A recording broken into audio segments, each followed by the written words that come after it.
or you can say that their life has become a nightmare,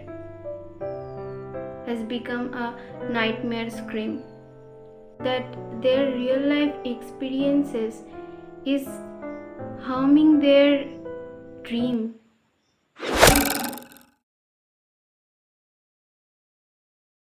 Hello everyone, welcome to our channel Lit Stuff. So in this video we are going to discuss Caged Bird by Maya Angelou. So first of all we have to know something about Maya Angelou. Then we will analyze the text stanza wise, and later some important points and themes will be discussed. Before going to the text, we have to know something about Maya Angelou.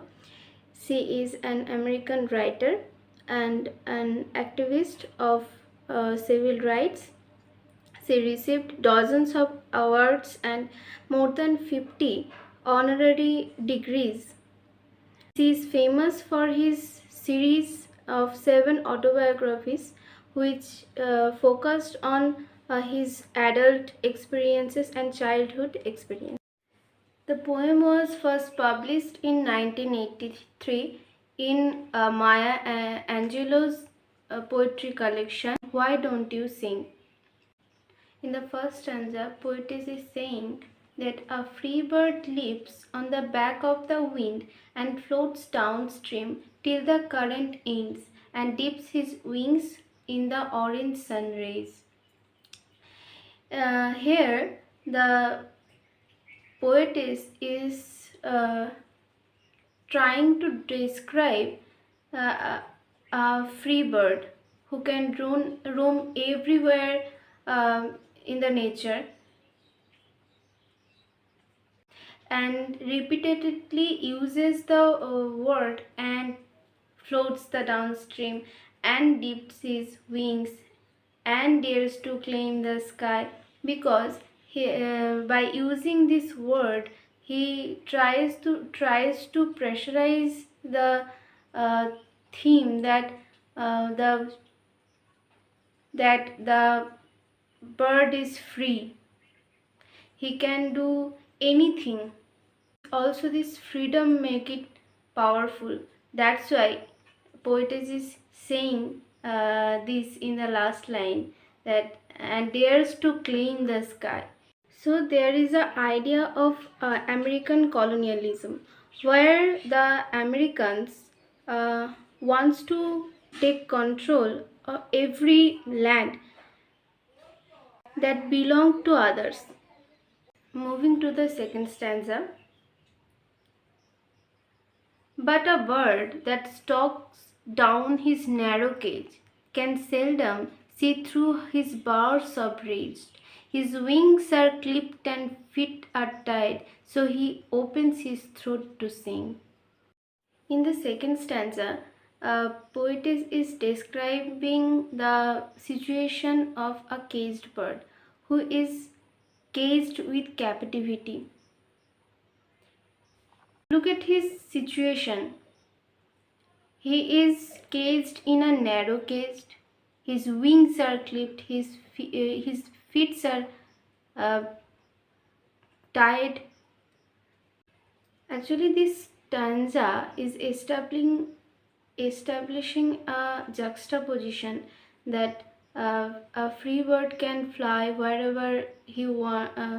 A free bird can fly, can go wherever he wants, but a caged bird whose situation is this cannot even see the sky without the bars of rage. If he wants to see the sky, then the bars of the cage stopped him to look.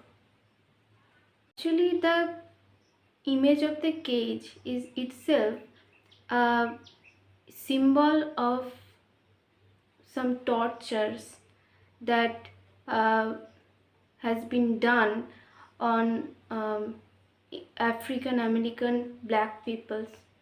The caged bird is a metaphor of those African American black peoples.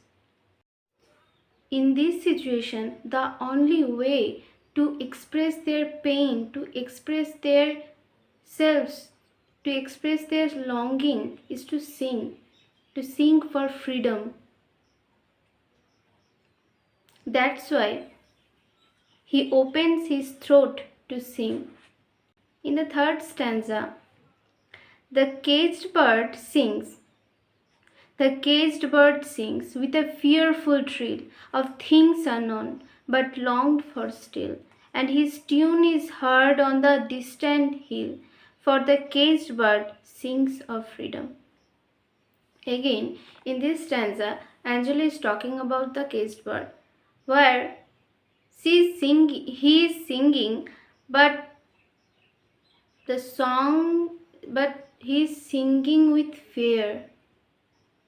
He is singing with fear because of unknown danger that could be happen with him, that could be happen with him. Actually, this is also the situation of African American peoples, that any time with themselves some bad things, uh,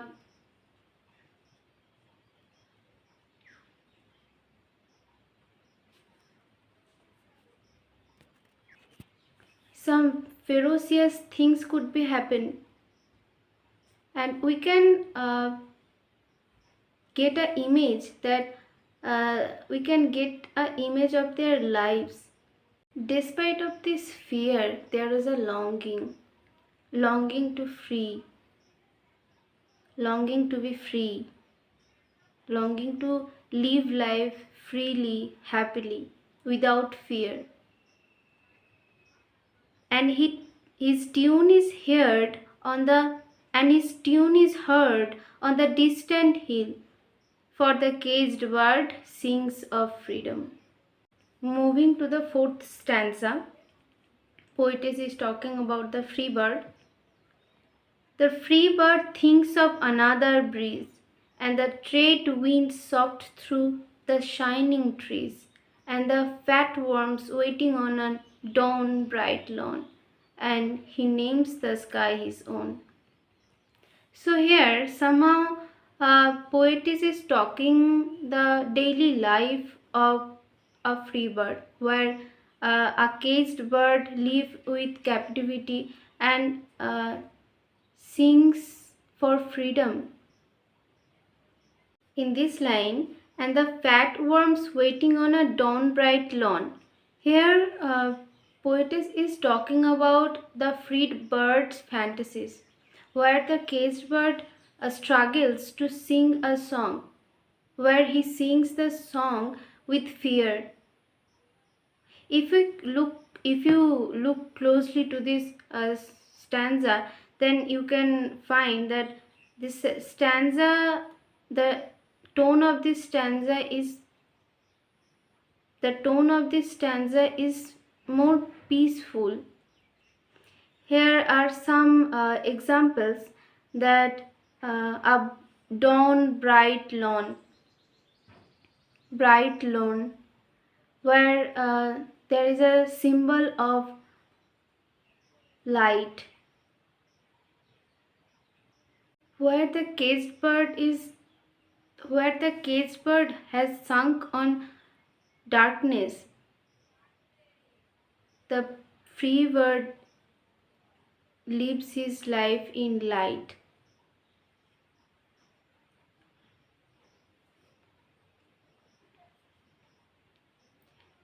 There can be another interpretation, that completely my interpretation, my feeling. Literature gives you that power to think freely. If we think that another breeze is another chance, and the free bird is those American privileged people, white people, and the fat worms are those black people, then there is another image. If in the fifth stanza, uh, The poetess is talking about the caged bird, where is where she is telling that, but a caged bird stands on the grave of dreams. His shadow shouts on a nightmare scream. His wings are clipped and feet are tied, so he opened his throat to sing. Here, the image of grave of dreams signifies the massive loss of hope, and also this haunting image signifies America's slavery and racism. We can say that real life that their real life experiences is harming their dream,